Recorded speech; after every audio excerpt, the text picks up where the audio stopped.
संघर्ष की सच्ची कहानी।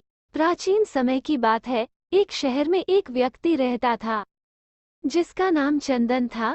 वो अपनी पत्नी और दो लड़का और दो लड़की के साथ रहता था और वो किसी छोटे मोटे प्लांट में काम किया करता था। चंदन और उसकी पत्नी खुशी खुशी अपना जीवन व्यतीत कर रहे थे।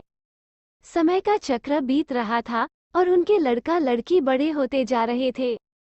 जब उसकी बड़ी बेटी कक्षा 5 में पढ़ रही थी, तभी एक दिन स्कूल की छुट्टी के समय जब वो लड़की सीढ़ियों से नीचे उतर रही थी, तभी पीछे से किसी लड़की से धक्के लगाने पर वह सीढ़ी से नीचे गिर गई, जिसके कारण उसके पैर में चोट आ गई।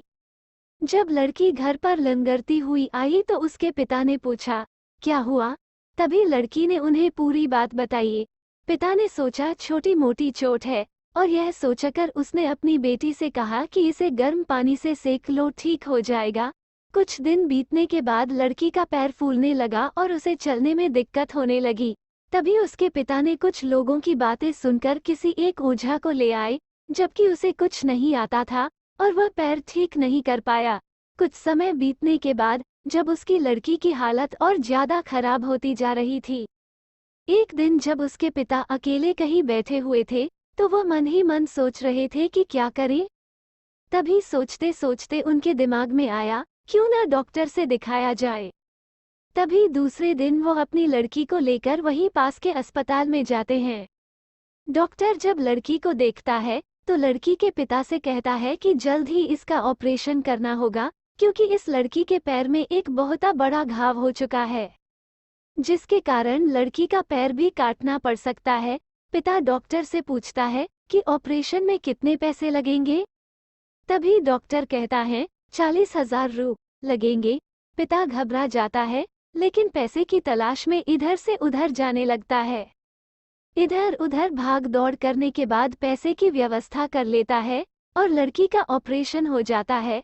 ऑपरेशन के बाद लड़की अपने घर आ जाती है, परंतु लड़की के पैर में कुछ सुधार न होने के कारण पिता चिंतित रहने लगता है। इसी तरह 4 साल बीत जाता है तथा पैर में लाख लाख रुपए लगाने के बाद भी लड़की का पैर ठीक नहीं होता है, जिस कारण से पूरा परिवार दुखी रहने लगता है। कुछ समय बीतने के बाद लड़की का विवाह हो गया और लड़की के जीवन में खुशहाली आ गई। पिता सोचता है कि अब सब कुछ ठीक हो गया है, संघर्षों का दौर खत्म हो गया। परंतु किस्मत को कुछ और ही मंजूर था। एक दिन जब वो बाजार जा रहा था, तभी पीछे से किसी ट्रक के द्वारा उसका एक्सीडेंट हो गया, जिसके कारण उसके सर में गंभीर चोट आई। चंदन 1 महीने तक बिस्तर पर ही रहा। 1 महीने के बाद ठीक होने पर वह सोचा कि अब सब कुछ ठीक हो जाएगा। तभी उसकी पत्नी का स्वास्थ्य खराब होने लगा और वह बीमार पड़ गई। यहाँ वहाँ छोटे डॉक्टरों को दिखाने के बाद तबीयत और बिगड़ गई, जिसके कारण उन्हें वाराणसी के बीएचयू अस्पताल में ले जाना पड़ा।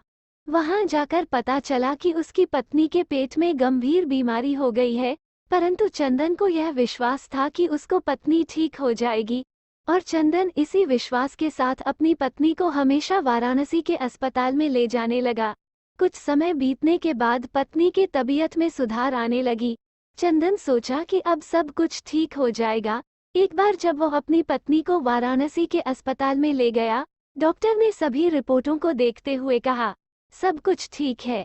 चंदन बहुत ही खुश हुआ और वो अपने पत्नी के साथ अपने शहर वापस आ गया। अगली सुबह सब कुछ ठीक था।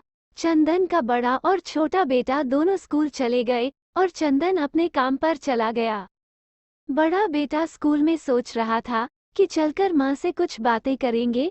तभी 11 बजे उसका मित्र आता है और कहता है कि चलो तुम्हारी माँ की तबीयत खराब हो गई है।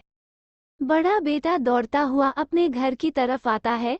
तब तक बहुत देर हो गई होती है, उसकी माँ की मृत्यु हो चुकी होती है। बेटा माँ को देखते ही फूट फूट कर रोने लगता है और वो अपनी माँ का अंतिम संस्कार करता है। 1 साल तक पूरा परिवार दुखी ही रहता है। कुछ समय बीतने के बाद दुखों के बादल छट जाते हैं और चंदन अपने लड़का और लड़की के साथ सुखमय जीवन बिताने लगता है। आज उसका परिवार खुश खुशी जीवन जी रहा है। दोस्तों, जीवन में सुख और दुख दिन और रात की तरह होते हैं, जो कभी स्थायी नहीं रहते।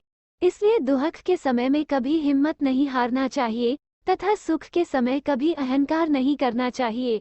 इसीलिए कहा गया है, जीवन का दूसरा नाम संघर्ष है।